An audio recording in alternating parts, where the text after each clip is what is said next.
dit, hein, je crois que l'église c'est un lieu d'accueil qui est fait pour transmettre une bonne nouvelle.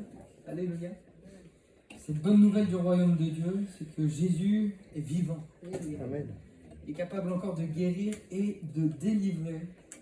Et combien c'est bon, voilà, tout simplement, au travers de ces chants, de pouvoir nous adresser à lui. Et après tout ce que nous avons vécu, tout simplement de lui rendre un petit peu de ce qu'il nous a donné, quoi. Un peu de louange, un peu d'adoration, parce que finalement c'est tellement peu à côté de tout ce qu'il nous a donné. En tout cas, on est content de pouvoir louer le roi des rois et le seigneur des seigneurs. Et puis, on est heureux parce qu'on a eu l'occasion de passer une semaine particulière au travers du jeûne et de la prière, donc de jeudi à samedi. Et je ne sais pas pour ceux qui étaient présents, mais je pense qu'on a tous été bénis. D'ailleurs, il fallait que je les pousse pour qu'ils sortent, parce qu'ils voulaient rester. Non, je plaisante, je ne les ai pas poussés. Mais je crois que ça va nous amener à vivre des bénédictions particulières dans la suite des temps. Et il est bon de se retrouver ensemble, de prier aussi. Je vous encourage, si vous n'avez pas pu venir, vraiment à peut-être prendre du temps la prochaine fois pour consacrer du temps dans le jeûne et dans la prière. Moi, je sais que nos plannings sont chargés, c'est pas toujours évident. Mais il y a des grâces particulières qui sont accordées dans l'Église. Dans l'Église. Et puis il y a aussi des choses que Dieu nous partage dans l'Église qu'il ne nous partagera pas chez nous. Je pense qu'on est tous d'accord avec ça. Si l'Église elle a été voulue de Dieu, c'est aussi pour ça, parce que Dieu veut parler. Alors d'une certaine manière, cette prédication va être une forme de continuité, en tout cas dans la thématique de ce que nous avons abordé dans le jeûne et la prière. Le thème c'était l'évangélisation. Alors j'ai noté ça, excusez-moi, ça fait peut-être un peu orgueilleux. J'ai mis dans mes notes, cette prédication sera comme une forme de cerise sur le gâteau. Je me suis dit, mais quel orgueil d'écrire ça. Comprenez bien, j'ai pas la prétention de dire que ma prédication sera mieux. C'est pas ce que je dis. Ce que je dis juste, c'est qu'elle va venir comme compléter et elle va reprendre aussi plusieurs choses qui ont été dites, par exemple ce matin dans les prières, hier soir dans les prières, mais qui a été aussi partagée au travers des prédications. Et quoi de mieux pour véritablement accomplir ce que Dieu nous a demandé que de revenir à l'essentiel, c'est-à-dire à notre identité en tant qu'enfant de Dieu. Il y a quelques mois, j'ai abordé avec vous une prédication qui s'appelait « Mon identité en Jésus ». Je ne vous en voudrais pas si vous ne vous souvenez plus des 3 points, mais par mesure de, de curiosité. Qui se souvient des 3 points? Non, je ne veux pas vous mettre mal à l'aise. Le premier point, c'était un amour extraordinaire. On est le fruit d'un amour extraordinaire. Avec ce passage de Pierre qui va dire qu'il nous a aimés avant même qu'on le connaisse. Et même, il y a ça, en fait, avant même que la terre ne fût formée, Jésus était déjà préparé. On est le fruit d'un amour extraordinaire. Le deuxième élément, on l'a entendu également, notamment dans une prière. Hier, c'était Julie qui le disait, on a tout pleinement en Jésus. Il fait partie de notre identité, on a tout pleinement en Jésus-Christ. C'est dans Colossiens. Et le troisième point qu'on avait abordé, c'était que nous étions étrangers et voyageurs sur la terre, ce qui nous permet aussi de prendre du recul par rapport à tout ce que nous pouvons vivre. Aussi aujourd'hui, j'aimerais aborder les choses un peu différemment, en venant pareil sur le fond de notre identité, en l'abordant différemment, et ensuite sur la forme, c'est-à-dire la mise en pratique. Parce que c'est bien de savoir qu'on a une nouvelle identité, mais qu'est-ce que ça produit? Qu'est-ce que ça fait dans ma vie? Qu'est-ce que ça va avoir comme conséquence? Alors on va le faire en 2 temps. Et déjà on va voir le fond de l'identité. On va lire ensemble 2 Corinthiens, chapitre 5, versets 17 à 18, passage qui est très connu. En tout cas je l'espère. 2 Corinthiens, chapitre 5, versets 17 à 18. Ainsi, celui qui est uni au Christ, est une nouvelle créature. Ce qui est ancien a disparu, ce qui est nouveau est déjà là. Tout cela est l'œuvre de Dieu, qui nous a réconciliés avec lui par le Christ et qui nous a confié le ministère de la réconciliation. Première chose que je veux aborder avec vous, c'est que lorsqu'on comprend, lorsque l'on réalise qu'en Jésus nous sommes une nouvelle créature, dans d'autres versions il est écrit une nouvelle création, lorsque nous réalisons que notre identité à partir de cette nouvelle naissance n'est plus la même, mais qu'elle est liée justement à une personne merveilleuse qu'on appelle Jésus-Christ, alors nous pouvons devenir des hommes et des femmes mûres. Nous pouvons devenir des hommes et des femmes matures, des hommes et des femmes femmes selon le cœur de Dieu. Et pourquoi je vous dis ça? Excusez-moi. Je vais garder ça. Eh bien, je vous dis ceci parce qu'aujourd'hui, l'identité des hommes et des femmes qui sont autour de nous, qui sont dans ce monde, est de plus en plus confuse, et de plus en plus troublée. Et si je vous dis ça également, c'est parce que peut-être que certains n'ont pas réalisé qu'ils ont une nouvelle identité en Jésus-Christ.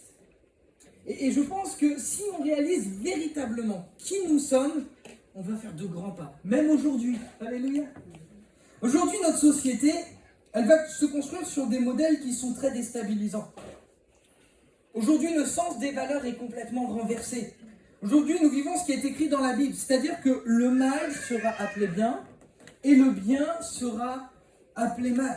Et comprenez bien, il y a encore des choses qui sont bien et qu'on va reconnaître comme bien, mais il y en a d'autres qui sont bien, mais qu'on va mal voir, parce qu'on se dit, c'est pas comme ça qu'on devrait faire, c'est pas comme ça qu'on devrait penser. Il faut être ouvert d'esprit. Et aujourd'hui, l'identité des hommes et des femmes, elle se construit autour de valeurs qui sont compliquées, parce qu'elles ne sont plus les valeurs de la parole de Dieu.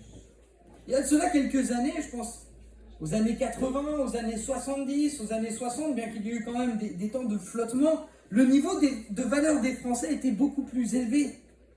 Et on dirait qu'en l'espace de 2 ou 3 générations, je pense pour les plus anciens qui sont ici, on peut dire qu'il y a eu quand même une espèce de retournement de situation dans notre société, où les choses ont vraiment basculé. On a vraiment vécu une forme de basculement. Et finalement, nous avons aujourd'hui toute une jeunesse qui se construit avec des valeurs qui sont perturbées et qui ne correspondent plus aux valeurs de Dieu. Et si je ne vous parlais que de ça, je me dis, ça serait peut-être pas si mal, après tout. Ce problème-là, encore, on pourrait le régler. Mais le problème d'aujourd'hui, c'est que nous avons des enfants qui construisent leur identité avec des parents qui sont défaillants. Comprenez bien, je pense que tous, on est des parents défaillants. Je suis désolé de vous le dire, mais on est tous des parents défaillants parce qu'on n'est pas parfaits. Mais néanmoins, il y a quand même une chose qui demeure, c'est qu'on aime. On aime nos enfants. Et malheureusement, il y a des enfants qui naissent dans des foyers et qui ne sont pas aimés. Pour d'autres, on va même leur dire, vous êtes un accident. Tu es un accident. C'est terrible. Allez vous construire une identité en sachant que vous êtes un accident. Et en plus de ça, parce que vous y êtes pour rien, mais le papa ou la maman va le reprocher. Mais tu sais, on t'a pas voulu. C'est terrible de se dire qu'il y a des parents qui fonctionnent comme ça. Mais peut-être que certains même ici l'ont vécu. Je ne sais pas, après tout. Pour d'autres, ça va être dans des foyers monoparentaux.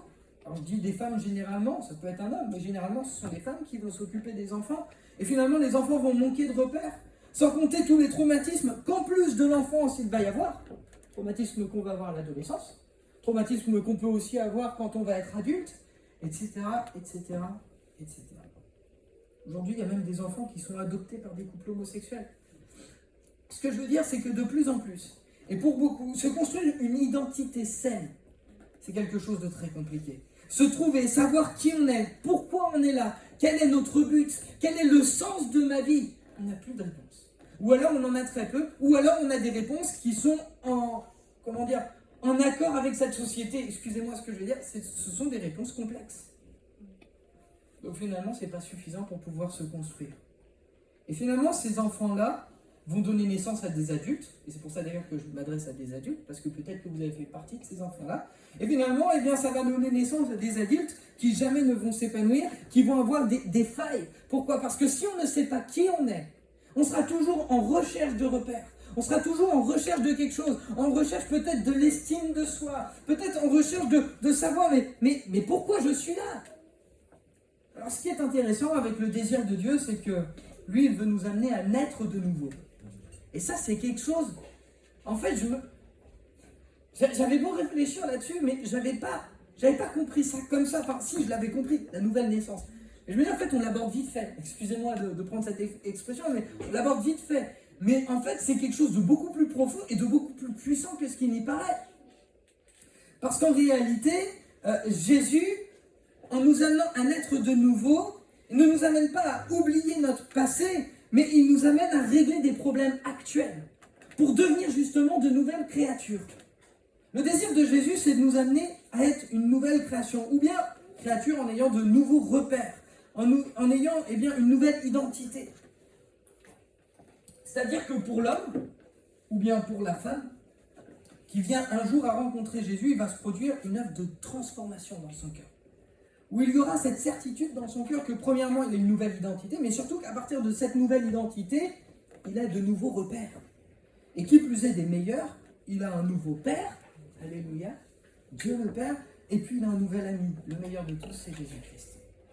Et maintenant, cette personne sait qu'elle a été aimée, contrairement peut-être à ce que certains ont vécu dans leur enfance. Je ne suis pas le fruit du hasard. Dieu m'a aimé le premier. Je me dis, mais déjà, on est en train de régler des problèmes super importants là. Dieu m'a aimé le premier, je suis là et je suis voulu de Dieu. Et en plus de ça, il ne me juge pas, il regarde à mon cœur et il est prêt à me pardonner. Waouh. Si déjà on réalise ça, je n'ai pas terminé. Je me dis, oh, mais quel avancement! Ne serait-ce que pour ma vie aujourd'hui actuelle et personnelle, je sais qui je suis. Et c'est là où la nouvelle naissance est quelque chose de magnifique, c'est qu'il y a une forme de recréation, il y a une forme de repère. Et là, je me suis amusé à faire un jeu de mots, repère. Vous voyez, c'est un tout nouveau commencement. Ou, moi, excusez-moi, je vais prendre un terme scientifique, mais c'est comme pour moi, bon, c'est un peu bizarre ce que je veux dire, mais c'est pas grave, je le dis. C'est comme une forme de recréation génétique, où nous pouvons affirmer de nouvelles valeurs, de nouvelles identités en Dieu, en Jésus-Christ, où nous avons absolument tout ce dont on a besoin. Nous pouvons dire d'où nous venons. Je suis enfant de Dieu. Wow. Nous pouvons dire que nous avons été aimés. Dieu, avant même que je le connaisse, il avait donné sa vie pour moi. Et il savait qu'un jour je me tournerai vers lui. Et nous pouvons dire maintenant que nous avons de nouveaux buts et de nouveaux objectifs. Et surtout, il a donné un sens à ma vie. Telle est l'identité que Jésus nous a donnée. Et cette identité-là, elle est bien plus vraie que notre identité actuelle en tant qu'homme. Vous y attendiez peut-être pas à celle-ci, hein?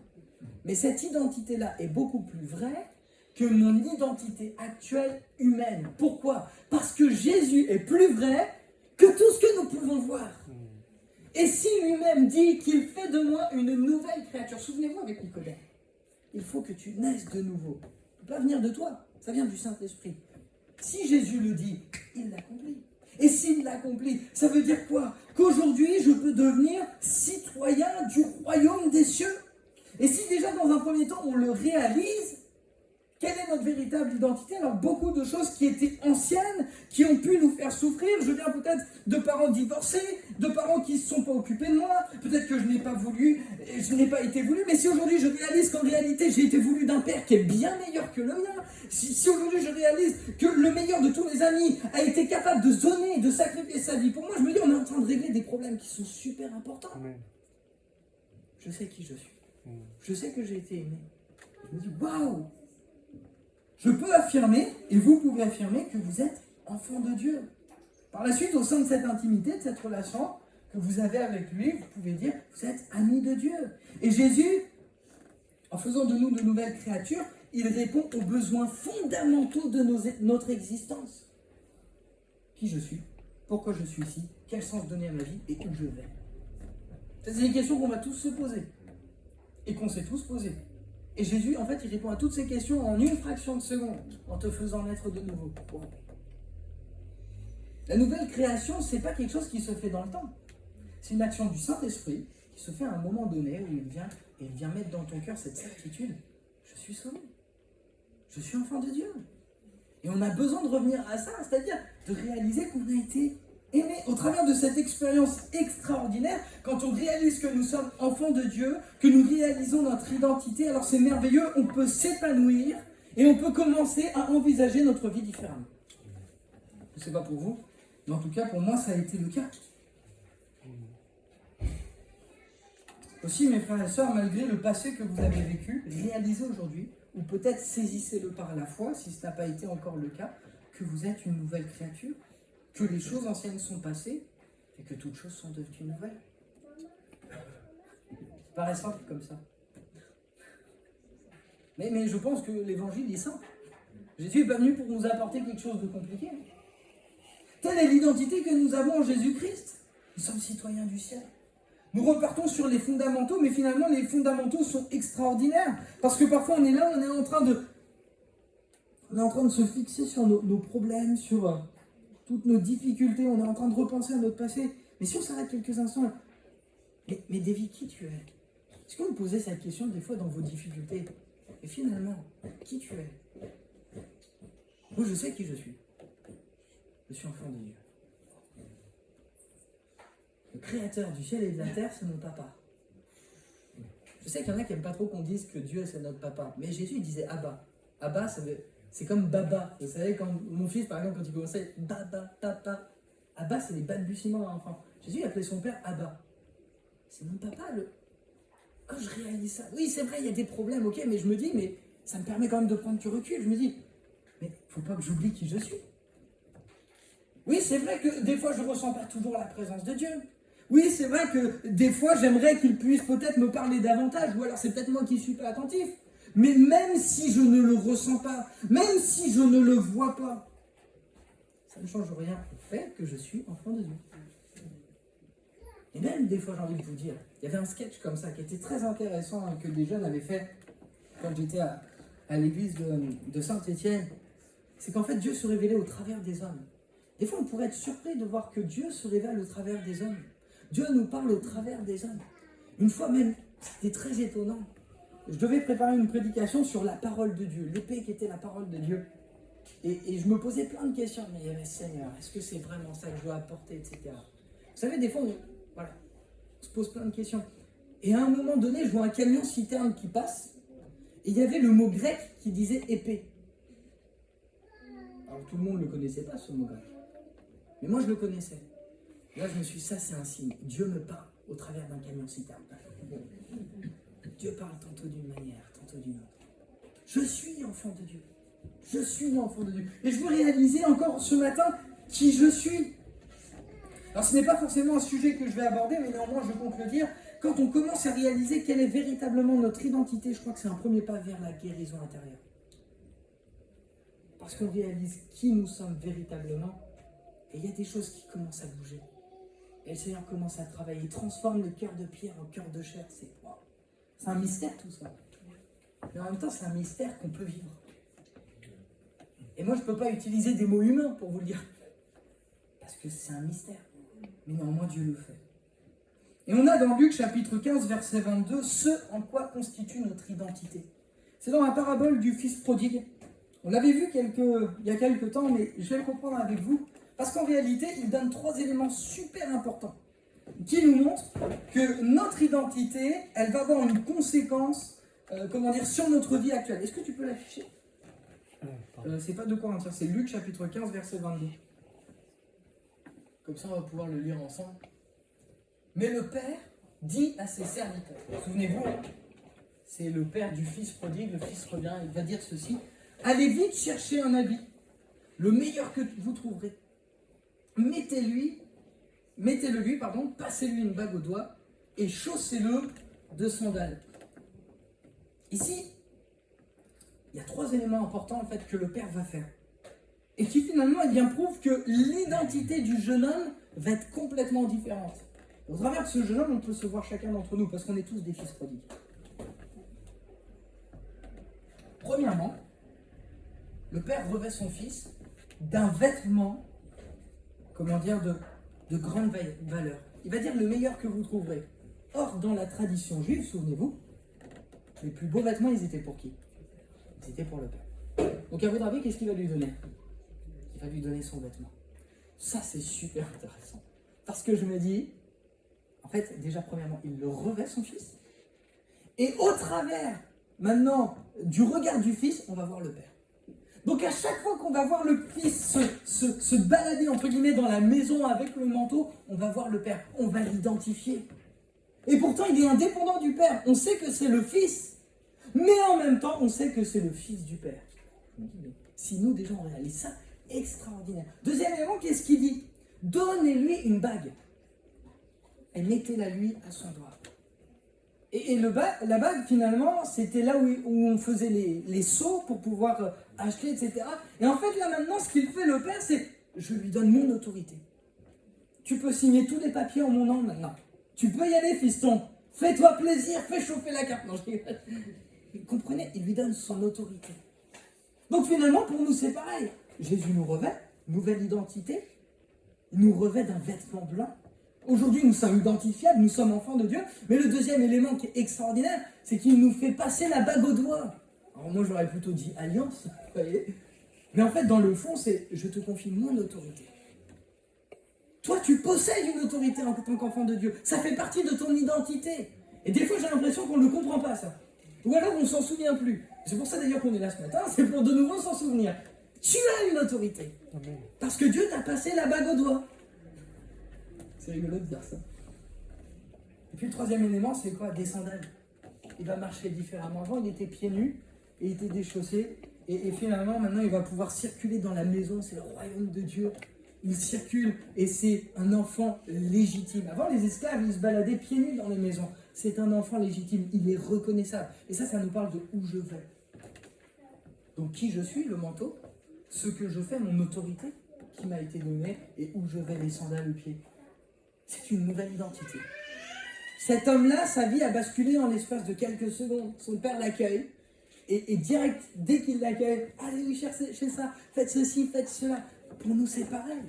Extraordinaire, merci Seigneur. Maintenant que nous savons qui nous sommes véritablement, c'est-à-dire des enfants de Dieu, des enfants légitimes, des enfants qui sont aimés et chéris, Dieu va nous confier une mission. Et finalement, lorsqu'il nous confie cette mission, on a déjà tout. On a tout. En réalité, nous en avons plusieurs des responsabilités.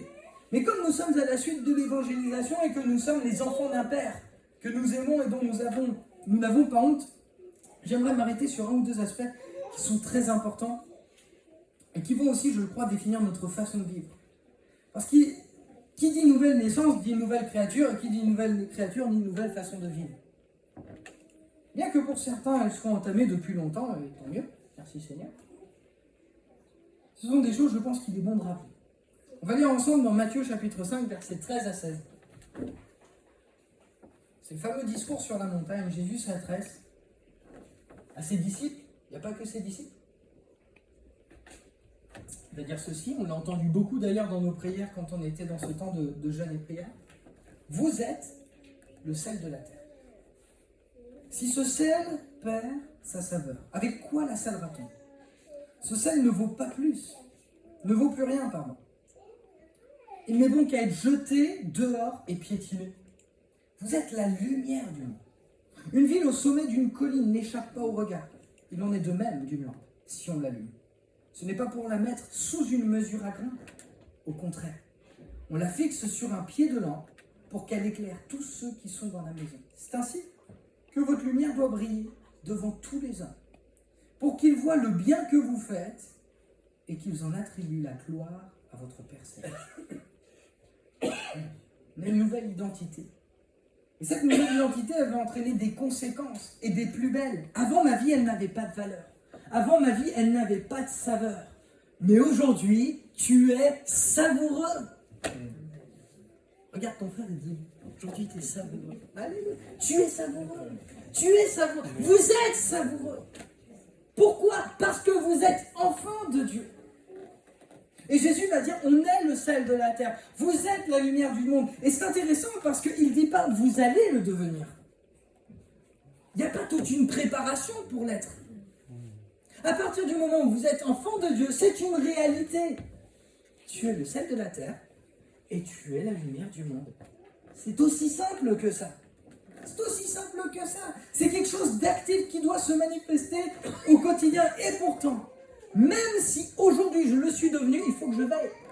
Parce que le sel peut perdre sa saveur et parce que la lumière ne peut pas toujours éclairer. En tout cas, on doit veiller. Et j'aimerais m'arrêter quelques instants sur le sel. Le sel en lui-même, il a un caractère. Il a une valeur. Quelqu'un a dit que sans sel, le monde ne peut pas survivre. Je ne sais pas pour vous, mais moi je suis totalement d'accord. Moi par exemple, du beurre doux. Ah, mais le beurre de mi-sel.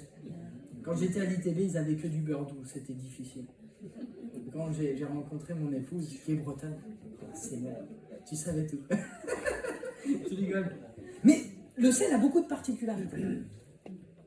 Le sel, par exemple, à l'époque, et c'est aussi pour ça qu'on peut comprendre cette phrase que le monde ne peut pas survivre, c'est qu'il avait cette capacité à conserver la nourriture. Et si déjà pour nous, on veut en faire une application directe par rapport à cet aspect du sel, finalement, nous, on est appelés à conserver ce qu'on a reçu. On a tous vécu à un moment donné une expérience qui a fait justement qu'on est devenu une nouvelle créature. Ça, on doit le garder. Ça, on doit le chérir. Ça, on doit le conserver au plus profond de notre cœur. Je ne sais pas pour vous, si vous l'avez écrit. Moi, j'ai des notes avec, par exemple, mon expérience de conversion, etc. Ça me fait du bien de le relire. Parce que des fois, on peut être oublieux, on oublie. On se dit, mais Seigneur, d'où tu m'as tiré? C'est bien de regarder parfois en arrière et de se dire, Seigneur, c'est vrai, j'étais comme ça, etc. Moi, je veux conserver toujours que tu m'as aimé et que je n'étais pas parfait. Et d'ailleurs, je ne le serai pas encore. Des fois, bon, je vais partir trop loin. Le sel, par exemple, avant, il servait contre les maux de dents. Je ne sais pas si vous le savez. Pour apaiser les douleurs. Alors ça, je l'ai appris. C'est bien de faire une étude sur le sel. Et je me dis d'une certaine manière, nous aussi, on a un petit peu cet aspect-là. Parce qu'il y a des gens qui sont autour de nous et qui ont des maux. Et nous, on est ce sel pour apaiser les différentes souffrances. Et pourquoi pas même, des fois, guérir. Sinon, on nous a donné le don de guérir. Pas tous peut-être, mais qu'importe. De toute façon, le Seigneur a dit, imposez les mains. Mais il n'y a pas que ça que le sel peut faire. Il peut également purifier les nouveau-nés. On les salait. Intéressant, hein? Donc finalement, nous-mêmes, on a cet aspect de purification, c'est-à-dire de rendre ce monde, excusez-moi de ce que je veux dire, mais plus pur. En tout cas, plus soutenable, plus facile peut-être à vivre pour ceux qui sont autour de nous. Et pour finir, c'est quoi l'aspect principal du sel? C'est qu'il donne de la saveur. Il donne du goût. C'est-à-dire qu'il va donner du goût. Et ce que Jésus est en train de dire par là, c'est que par notre vie, parce que nous dégageons, on répand une saveur. Stéphane disait que Jean-Baptiste, lorsqu'il a prêché, c'était jeudi soir, c'était un sujet de joie. La grande question, c'est nous, si on est savoureux, on doit être un sujet de joie pour ceux qui nous entourent, autour de nous. Parce que justement, il y a ce sel qui est là, qui donne de la saveur, qui donne du goût, et qui, entre guillemets, rend la vie meilleure. Dans notre identité, c'est ce que nous sommes. Et c'est intéressant parce qu'il est écrit que le sel peut perdre sa saveur. Alors il y avait quelqu'un qui m'avait dit, mais comment le sel peut perdre sa saveur? Alors, du coup, j'ai fait encore des études. Pour ça d'ailleurs. Eh bien, en fait, le sel, ce sont des cristaux. Et finalement, les cristaux vont contenir du chlorure de sodium. Et bien en fait, les cristaux peuvent perdre le chlorure de sodium avec le temps. Et c'est très intéressant parce qu'en réalité, quand Jésus parle de ça, quand il faisait froid dans la cour du temple, pour éviter que ça gèle, il jetait le sel à terre. Mais le sel qui avait perdu sa saveur. Pourquoi? C'était pour éviter qu'on glisse. Mais c'est intéressant parce que Jésus, il dit, il ne sert plus qu'à être foulé au pied. Il n'a plus de saveur, il n'a plus aucune utilité. Dans tout ce que nous, on lui avait trouvé comme utilité là, il n'a plus aucune. Et là, c'est intéressant aussi parce que à l'époque aussi, pour fortifier les toits, donc c'était des toits plats dans les maisons d'Israël, ils jetaient aussi du sel qui avait perdu leur saveur. Donc finalement, là encore, c'était pour solidifier le sel. Et bien, une fois de plus, le sel était foulé aux pieds. Et ce que le Seigneur nous dit, c'est garder de la saveur. Et comment on peut garder cette saveur? En ayant cette intimité avec Jésus. Alléluia. Parce qu'il est notre pain quotidien. On se nourrit. Et il y a encore cet aspect de nourriture. J'aime bien. Le Seigneur doit aimer la nourriture. Mais c'est ça en fait. Voilà. Au contact de lui, il nous donne ce feu, cette joie, cette paix. Et c'est extraordinaire. Je ne sais pas si vous l'avez vécu, j'en ai parlé. C'était avec Sonia il n'y a pas longtemps. Parfois, les gens à notre contact, je ne sais pas pour vous, ils ressentent des choses que nous, on ne ressent pas. Oh, quand je suis à son contact, je me sens bien. Je ne sais pas si vous l'avez déjà vécu. Tu dégages quelque chose de particulier. Moi, on me l'a déjà dit. Je me dis en plus de ça, mais c'est génial en tant que disciple. Parce que si c'est le cas, est-ce que tu veux savoir mon secret? Je te le partage. Hein. Vous voyez ce que je veux dire? C'est génial, parce que même dans le rôle du disciple, et je pense que ça revient avec cet aspect-là de Jean-Baptiste, il était un sujet de joie. On doit dégager quelque chose de savoureux. Et moi, ça m'est arrivé de nombreuses fois. Pourquoi? Parce qu'on a une nouvelle identité. Parce que nous sommes enfants de Dieu et que nous portons en nous quelque chose que le monde n'a pas et que le monde recherche. Et là, on peut leur transmettre tout ce que Jésus a fait pour nous. En fait, ce qu'on a en nous, c'est Jésus, que nous devons communiquer. Ce que Jésus nous dit, c'est surtout de ne pas perdre notre saveur. Sinon, on ne sert plus à rien. On ne sert plus qu'à être jeté aux pieds, foulé aux pieds, pardon. Qu'on puisse toujours avoir cette relation, cette intimité avec notre Dieu, afin que ceux qui sont autour de nous puissent voir qu'il y a quelqu'un en nous qui est merveilleux. Gardez votre saveur, afin que les autres la voient. Et puis, il y a un aspect très pratique qui est donné dans la lettre de Paul aux Colossiens, quand on parle du sel. Est-ce que tu pourrais l'afficher? Colossiens, chapitre 4, on va lire les versets 5 et 6. Il est écrit ceci: conduisez-vous avec sagesse envers ceux du dehors et rachetez le temps, car que votre parole soit toujours accompagnée de grâce, assaisonnée de sel, que vous sachiez comment il faut répondre à chacun. C'est intéressant parce que dans le contexte justement de l'évangélisation, dans un autre passage, il est écrit: conduisez-vous envers ceux qui n'appartiennent pas à Dieu. C'est bien de dire ceux du dehors. Voilà, c'est peut-être plus juste de dire ceux qui n'appartiennent pas à Dieu. Et Paul va dire que votre parole soit toujours accompagnée de grâce et assaisonnée de sel. Ça parle finalement de notre vocabulaire, de notre façon de parler envers ceux qui nous entourent. On peut transmettre quelque chose de bon au travers de nos paroles. Notre langue, la Bible dit, elle peut tuer, comme elle peut bénir, elle peut faire plein de choses. Et ici, on est appelé, voilà, finalement, le sel qui est en moi, je peux le manifester d'une manière extraordinaire au travers de ma bouche. Dieu peut s'en servir et Dieu peut parler. Et Dieu me donnera la sagesse parfois de me taire pour éviter de trop en dire. Ça aussi, c'est important. En fait, c'est comme une forme de recette. Moi, j'aime bien assaisonner. Assaisonne ta vie de sel. Tous les matins, on va prendre notre tartine. Ouais, c'est ça. Concrètement, ça veut dire respecter la personne qui est en face de vous. Parlez-lui avec amour. Veillez sur les mots que vous utilisez, sur le ton que vous prenez. Des fois, il y a des gens qui disent « Ah, moi, je suis franc !» Oui, ok, mais la franchise, elle peut être dite d'une certaine manière. Vous voyez ce que je veux dire? Que ta parole soit assaisonnée de sel. Sois vigilant à ta façon dont tu vas te comporter. Et même, vous savez, nous, dans notre formation en tant que pasteur, on disait que notre façon de nous adresser à l'auditoire, que ce soit dans la gestuelle, que ce soit dans l'intonation, va plus porter que les mots que nous allons utiliser. Donc finalement, c'est pour ça, c'est intéressant. Après, je ne dirais pas de devenir des robots et de faire très attention à tout ce que... Bonjour mon frère. Mais, non, il faut rester naturel. Mais peut-être vraiment rechercher, Seigneur, je veux que ma parole, et puis finalement tout mon être, soit assaisonné de sel. Je veux vraiment qu'elle soit accompagnée de grâce. Je veux que quand je parle, ce soit toi qui sois vu. Pour que les autres puissent être bénis. Alléluia. Maintenant, le deuxième élément qui est noté, c'est la lumière. La lumière, comme le sel, elle agit sur son environnement. Et ce que Jésus dit, c'est qu'en tant qu'enfant de Dieu, on doit rayonner autour de nous. Vous savez, on prend ce chant souvent, comme un phare dans la nuit, tu brilles sur tes enfants. Alors bien sûr, le Seigneur, il brille, et il va dire, je suis la lumière du monde. Mais nous-mêmes, si nous sommes ses enfants, cette lumière, elle nous attend, et il nous amène, nous aussi, maintenant, à devenir lumière. Et c'est lui qui le dit, vous êtes la lumière du monde. Et il est écrit que nous devons être la lumière au travers de nos œuvres. Alors tout de suite, on pense à peut-être des associations et des choses comme ça. Je pense que c'est tout à fait vrai. Et je pense aussi que finalement, dans notre quotidien, on peut faire des petites œuvres. Soit un frère, une sœur, que ce soit un voisin, peut-être qu'il a besoin d'aide.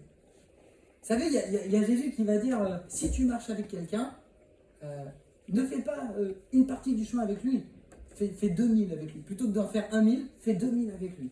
Et c'est ça aussi les bonnes œuvres, c'est tu donnes de ton temps, tu consacres de ton temps, et finalement au travers de tes œuvres, c'est-à-dire de l'aide que tu vas apporter, eh bien on va voir que tu es une lumière. Et c'est intéressant parce que finalement, la lumière, elle ne parle pas. Contrairement au sel, là comme on a pris ici, que votre parole soit assaisonnée de sel, la lumière, elle ne parle pas, elle se voit. Donc ça veut dire que nous-mêmes, nous sommes un témoignage vivant dans notre attitude. Et ça veut dire aussi que parfois, il n'y a pas besoin de parler. Et que finalement, nos gestes parlent plus fort que ce que nous disons. Très intéressant ça aussi. Je suis la lumière du monde, et il nous appelle nous, maintenant, aujourd'hui, à être la lumière de ce monde. Puis Jésus va dire, il faut qu'elle soit élevée. Il ne faut pas qu'elle soit dessous. C'est intéressant parce que finalement, ça nous parle de quoi? Et ça, on l'a entendu d'ailleurs pendant le temps du jeûne et prière. c'est qu'on ne doit pas avoir honte de Jésus. On doit assumer qui nous sommes. Et des fois, c'est pas évident d'assumer qui nous sommes. Dans certaines situations. Et je peux comprendre que des fois, voilà. Mais néanmoins, je pense que ce que le Seigneur nous dit concrètement, c'est on ne met pas la lampe sous un boisseau, elle ne sert à rien. On ne la met pas sous un lit, ça ne sert à rien. Vous êtes la lumière du monde, n'ayez pas honte de moi. Osez affirmer au moment où il le faut que vous êtes enfant de Dieu. N'ayez pas honte de moi. Dans ce domaine-là, je pense également que nous pourrions parler de combat spirituel. Pourquoi ? Parce qu'au moment où on doit affirmer que Jésus est notre Seigneur et notre Sauveur, il y a plein de pensées qui viennent nous tourmenter. Je ne sais pas pour vous, hein. Ce que tu vas dire, ça va être ridicule. Personne ne va croire un mot, et puis ça paraît tellement lointain de tout ce que l'on vit. Je ne sais pas pour vous, ça vous est arrivé. Et là, d'un coup, vous dites, je vais peut-être me taire. C'est pas le moment. Hein ? C'est pas le moment. Non, ouais, c'est ça, c'est pas le moment. On se dit ça parfois, c'est vrai. Et c'est pour ça que je parle d'un combat spirituel, parce que le diable, c'est quoi son désir ? C'est qu'on se taise. C'est qu'on dise rien. Alors, bien sûr, il y a des fois, je pense qu'il faut se taire. Par rapport à ce que j'ai dit. Il y a d'autres fois, il faut qu'on le dise. Je suis enfant de Dieu. Je crois en Jésus. Peut-être que des fois, on a l'impression que les circonstances ne s'y prêtent pas, mais peut-être que cette parole a besoin d'entendre une parole venant de Dieu. N'ayez pas honte, vous êtes la lumière du monde. Vous êtes les enfants du Créateur. Vous êtes les enfants du royaume des cieux. Et un jour, on aura à rendre des comptes. Ça s'appelle le tribunal de Christ. On aura à rendre des comptes du bien qu'on aura fait. Le Seigneur, si on a fait plein de choses extraordinaires, on nous donnera des couronnes. Extraordinaires, couronne de joie, etc., etc. N'ayons pas honte de lui. Parce que de toute façon, c'est quoi le plus important dans ce monde ? C'est pas ce qu'on va faire aujourd'hui. Mais c'est ce qu'on est en train de vivre avec le Seigneur. En fait, c'est ça qui a une valeur éternelle. C'est ça qui, comment dire, c'est un investissement spirituel. Et je pense d'ailleurs que c'est le meilleur des investissements. Dans le fond, le but même de notre nouvelle identité, elle est d'amener les autres qui sont autour de nous à connaître et à rencontrer celui qui nous a amenés à être une nouvelle personne. Et Jésus nous qualifie, la preuve, nous le sommes. Il n'y a pas besoin de longues études pour le voir. Jésus est très clair dans son enseignement. Nous sommes le sel de la terre. Et pour que nous puissions continuer de l'être, il faut cette relation et cette intimité avec lui. Tout à l'heure, vous ne l'avez pas entendu, peut-être, Rudy il a dit quelque chose de très intéressant. Il a dit le sel, ça donne soif. C'est pas mal ça. C'est très intéressant, je ne l'ai pas noté dans ma prédication. La prochaine fois, on la prépare ensemble.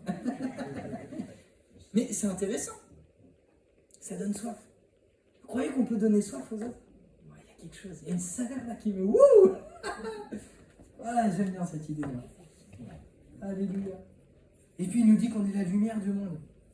On n'a pas à avoir honte d'être ses enfants. On ne doit pas avoir honte de lui. Il ne faut pas avoir honte de qui nous sommes.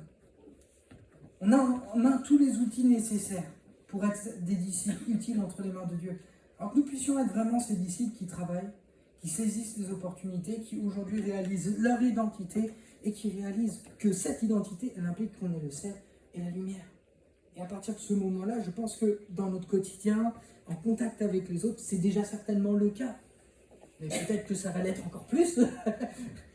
Voilà, on va dégager quelque chose. Mais pourquoi ? Parce qu'on le réalise. Il y a un passage, vous savez, c'est faute de vision, le peuple périt. Mais si on reprend le terme hébreu, c'est faute de connaissance. Faute de connaissance, le peuple périt. Et c'est très intéressant parce qu'il y a des choses qu'on ignore. Et on ne peut pas les inventer. Mais si on prend le temps de s'arrêter, de le réaliser, ça a une portée tout à fait différente. Pourquoi ? Parce que je sais qui je suis. Et ça, c'est, excusez-moi, c'est aussi dur que du roc. La maison bâtie sur le roc, c'est ça. C'est je sais qui je suis. C'est ça le fondement. C'est je suis enraciné en Jésus-Christ. Je suis placé sur ce roc. Je suis comme un phare. Je suis cette lumière. Mais je suis également le sel de la terre. Non pas par orgueil, non pas pour me glorifier moi, mais pour que Jésus soit vu au travers de nous. Alléluia, on va prendre quelques instants, on va prier. Notre Dieu, notre Père.